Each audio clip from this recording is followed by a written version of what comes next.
Hello friends, Jennifer Pearson here, Thistle Gypsy. And okay, so a while ago I received a suggestion that I needed to find an ancestor mentor, and then I did a separate spread that was why I have an ancestor mentor. And it seemed to be indicating that there were 3 separate ancestors that wanted to come forward. So this is the further exploration of those ancestors. This is Ancestor 1, the Justice Ancestor. So I don't know exactly who these are.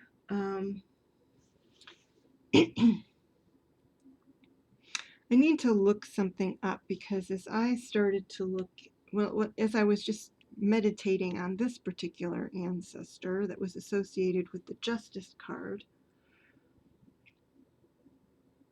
I know on my mother's side, these might all be on my mother's side actually, but you know, it might be somebody I don't even know. So I, like have zero knowledge of, but I think there was somebody in the past. I'm going to have to go back and look. My mother, when she was a teenager, I think, they had a school assignment to look into your ancestry and write something, and she was a straight A student, so she really she really went into it and interviewed people and got information. And I recall that there was somebody who went to university. It would have been a couple of generations ago, so very unusual actually to have done that.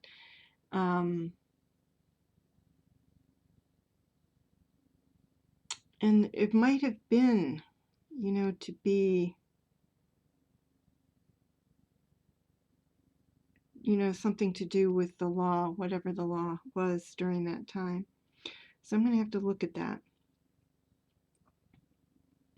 In any case, it might not have anything to do with that. So the way I interpreted these 2 cards, and it was a different deck, it was the trip and wait, but the trip and wait wasn't handy, and this was today. So these were the 2 cards, and I saw this as objectivity,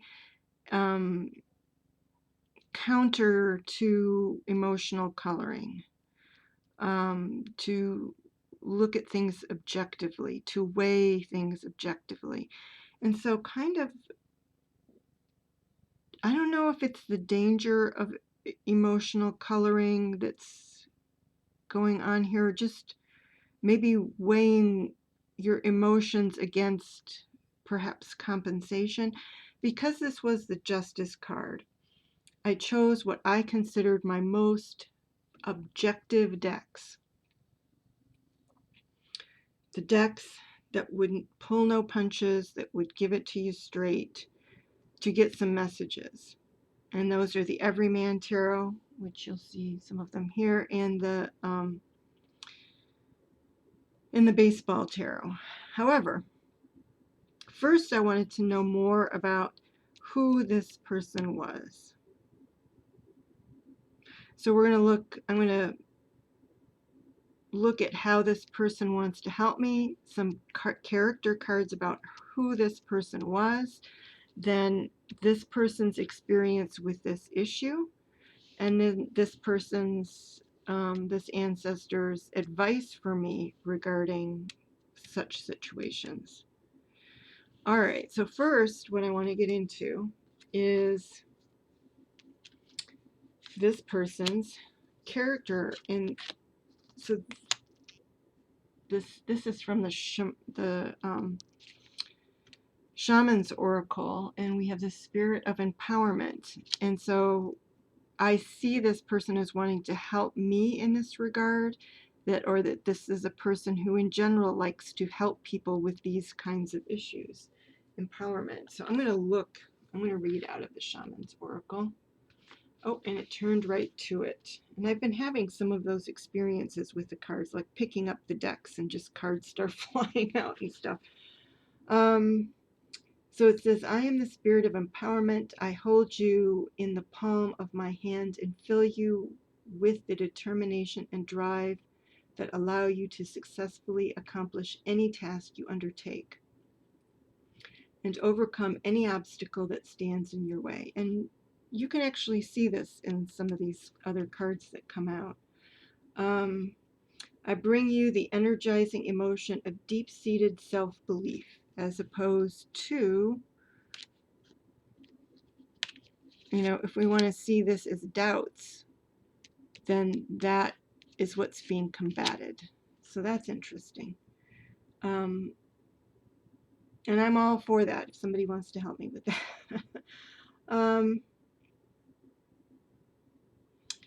Okay, deep-seated self-belief, which will transform and strengthen you in every aspect of life. Empowerment is the receipt and assumption of power, and with it comes a fortified belief in our own capabilities. This power, once transferred, will fuel and drive our actions from the simplest domestic task to the highest level of personal endeavor. To be disempowered is to feel weakened, as I do now, drained, as I do now, and it is a reflection of modern life that we so often feel this way. The spirit of empowerment ignites vital energy within us, charging our minds with the tenacity and determination to succeed in all that we do, and making us believe that any achievement lies within our grasp. So interpretations, feelings of strength, positive energy, life-giving force, heightened awareness, belief in the self, restored, enlightenment, a sense of becoming, being true to yourself. So great. Thank you. I would love to have help in that regard. And it's interesting, Lisa, if you watch this, Lisa from Carolyn's Cauldron, the Emperor is over here in the advice for me. And having just read this, I get that. And yeah, I'm speaking to Lisa because she has commented on my Emperor coming up. And so, I'm being asked to take the role of Emperor, which is like, whoa. Whoa. Always, I have been somebody that's like, I don't want that level of responsibility. But anyway, we'll get there when we get there. We'll see how it goes. And then from the Archetype cards, I pulled 3 character cards. And this is super interesting because I would not expect these cards to come out for a Justice card. So under Justice, under my Justice Advocate Ancestor Mentor, we have Healer, Mystic, and Exorcist. It's like, whoa. And these came out of the deck at different times. I think they were all like leaners or trying to come out of the deck. So, Healer, passion to serve. So this is the character of this person, of this ancestor. These are not about me. This is the character of this ancestor and their attributes. Passion to serve others by repairing the body, mind, and spirit, which I guess that empowerment was speaking that way also. Ability to help transform pain into healing. So lovely. And then Mystic. And I'm only going to read the light attributes. Now the shadow attributes could be something that this ancestor had to overcome in his or her lifetime, so they might be valuable in that way. But these are ancestor mentors, they're helpers. Light attribute, revels in intimate union with the divine. So I feel like this ancestor is enjoying being an ancestor.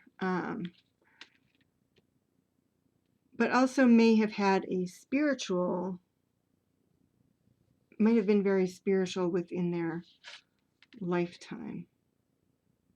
So maybe like a spiritual healer, which of course, when you are empowering somebody, that is. That's what you're empowering, is their spirit. Excuse me. Exorcist, freeing yourself and others of destructive impulses.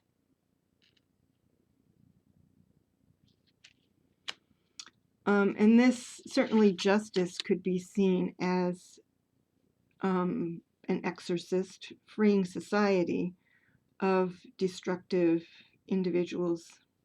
So that's interesting also. And I will reflect on all of this more in other,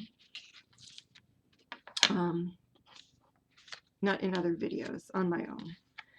So here we have it. So wanting to empower me, so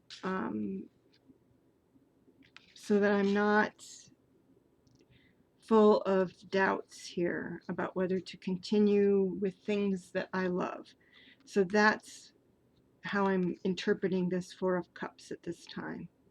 Continuing with the things that I love and not doubting them, not being the doubting Thomas. And you know, having had this experience, or this being part of their character, part of their nature, something that they like to do, I definitely see that coming through with these cards. That's a very harmonious set of cards with that. It wasn't an Ancestor of Empowerment. What was it? Spirit of Empowerment.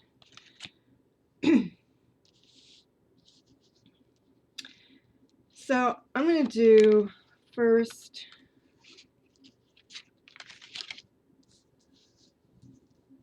my Everyman Tarot. So this is supposedly, it's a little jarring because this is an Ancestor and this is a very contemporary deck, but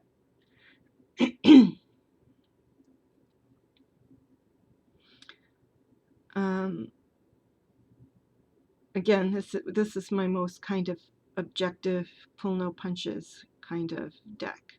And maybe now that I understand the spirit of empowerment a little better,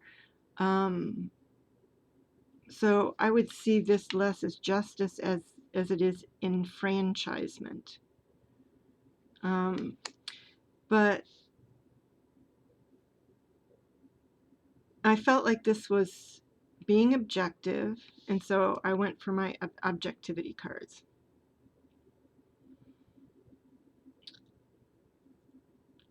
And so we have the Two of Pentacles, the Fool, and the Nine of Swords.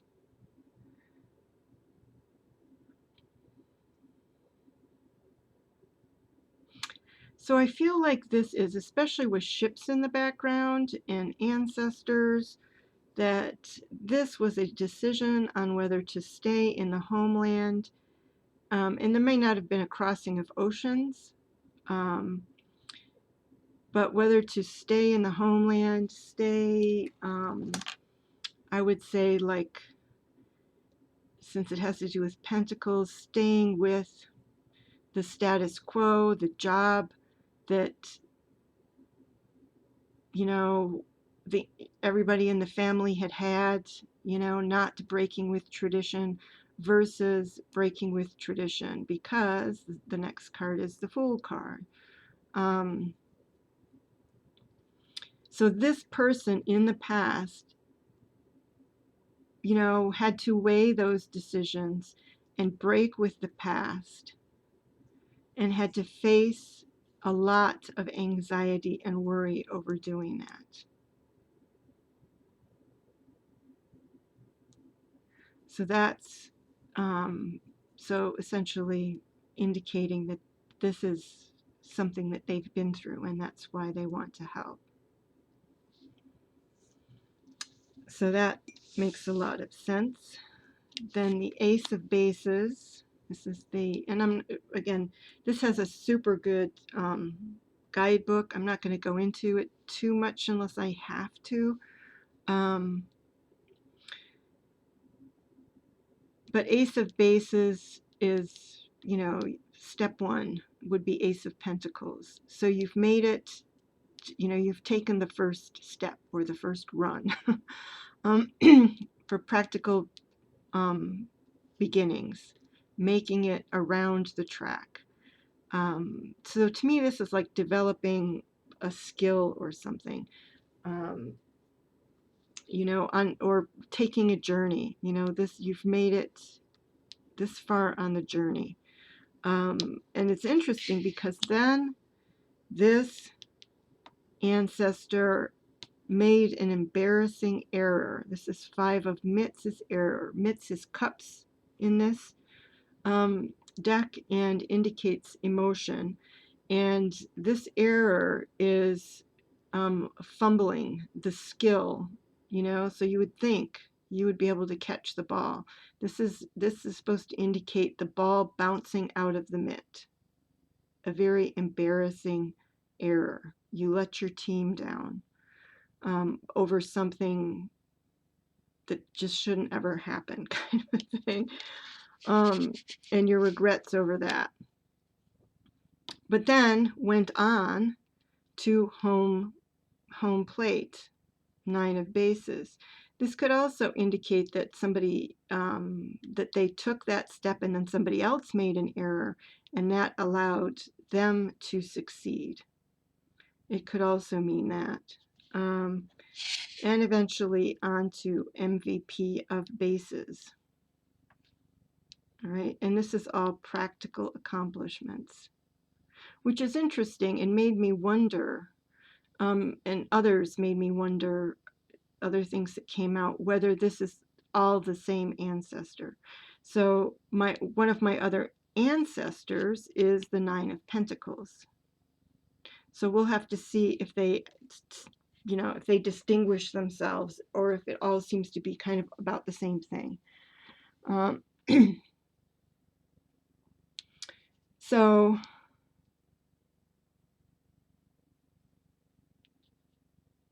I kind of prefer the interpretation of this being that this person had some serious doubts and embarrassments and stuff and errors before achieving these things, but went on to be valued, to be a valued person, to have accomplishments and be recognized for their value. So that's cool. You know, it means that they, you know, they have walked the walk. So so that's all very interesting. That it even makes sense is interesting to me. I thought maybe I would pull these cards and they wouldn't make any sense. So, but they're quite harmonious. Again, one of those amazing and sort of freakish moments in tarot. So this is the advice for me in my situation, given my ancestors' inclinations, character, and experience. This is my ancestors' advice for me.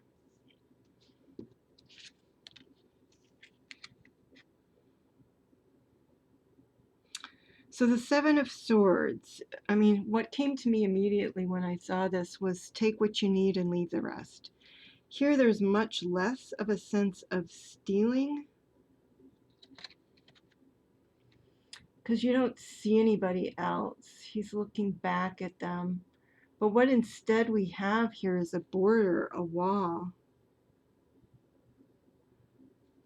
And I'm not sure why this, his environment here is different, why he chose to do that.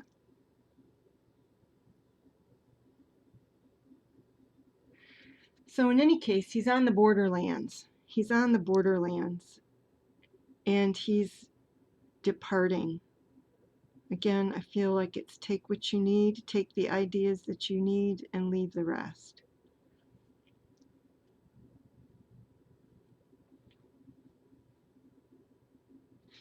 And I would take those swords to be maybe skills. Take the skills that you need, that you have, and leave the rest.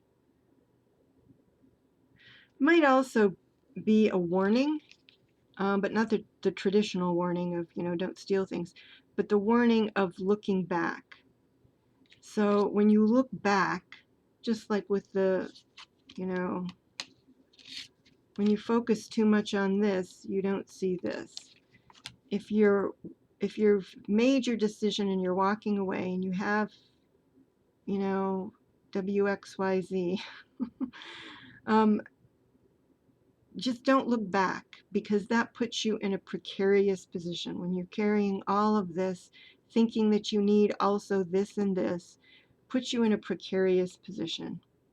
You don't want to fall on these swords. With these swords, I often notice that the swords are right up tight against the person's neck. It's not an ideal situation. The next card is the Emperor, which is so strongly saying be the boss, be a boss. I don't know if it's the boss or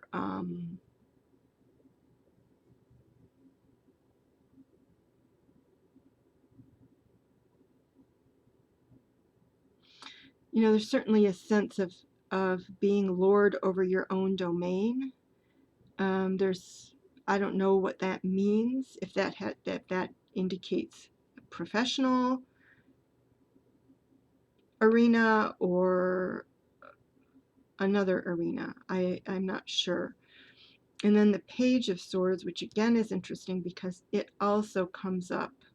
So we had the Nine of Bases, which is the Nine of Pentacles, which comes up in number 2, Ancestor number 2, and the Page of Swords comes up in Ancestor number 2. So, so again, I don't know if they're different or if they're the same.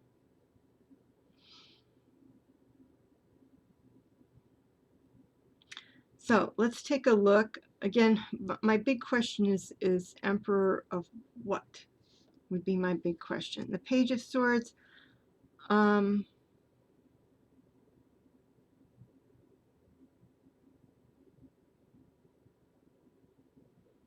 don't know. It could be kind of the opposite, actually.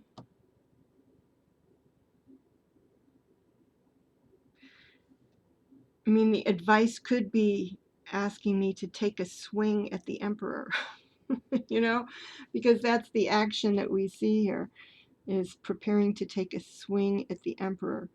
The Emperor could be an assistant. It could be advising me to get an assistant.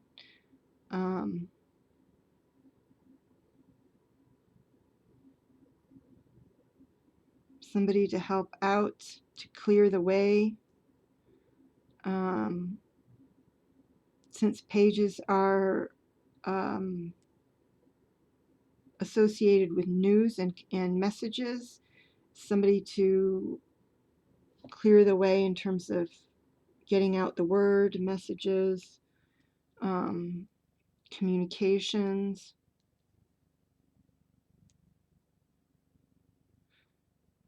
This could also be like modes of communication being referred to here. I'm not sure.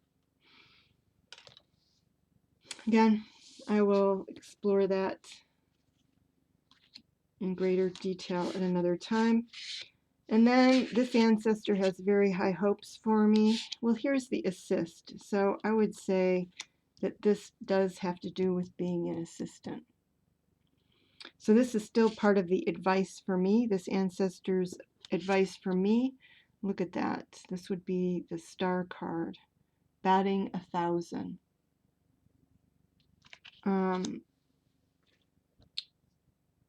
So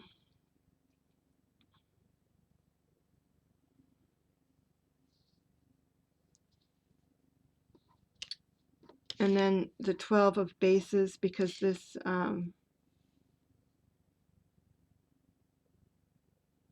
deck goes up to 12, and then it does the MVP and then the coach. So a card to go for it. It's interesting because this is still, it's the baseball tarot. You know, the star card would be a card of hope. Um, but it's also, again, a card of skill. And then 12 of bases, get help. The word here is assist. And then and assist with practical things. You know, this is a major arcana. This is assist has to do with practical aspects. You know, to me that the star is also about following your path, following your star. And if you're batting 1,000, then you're going with what you're successful at. So follow what you're good at. Follow what you're successful at. Get help with the practical things. And then, you know, be willing to learn, because this is the coach of bats, which is seen as action in this deck. So it says learning new ways of action. Or, you know, it could also be telling me actually to be the coach. But I think there's a major arcana card that's the coach also.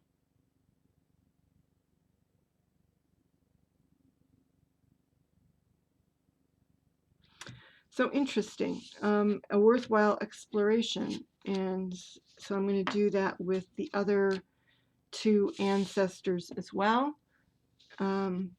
each in their own video. So I hope you find this interesting, primarily just in how I explored the whole idea of ancestors. The ancestors trying to peek out here. I'll try to remember to put something down in the description box regarding kind of my process in doing this, which was, you know, pulling from one deck kind of about the ancestors' mission with me, from the Shaman's Oracle specifically. You could choose whatever deck you want.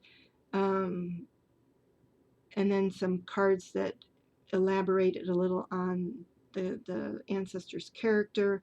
And then I went overboard by pulling 3 cards from 2 different decks to learn about, you know, the ancestors' experience with the issue they want to help me with, and then their advice for me regarding the issue that they want to help me with.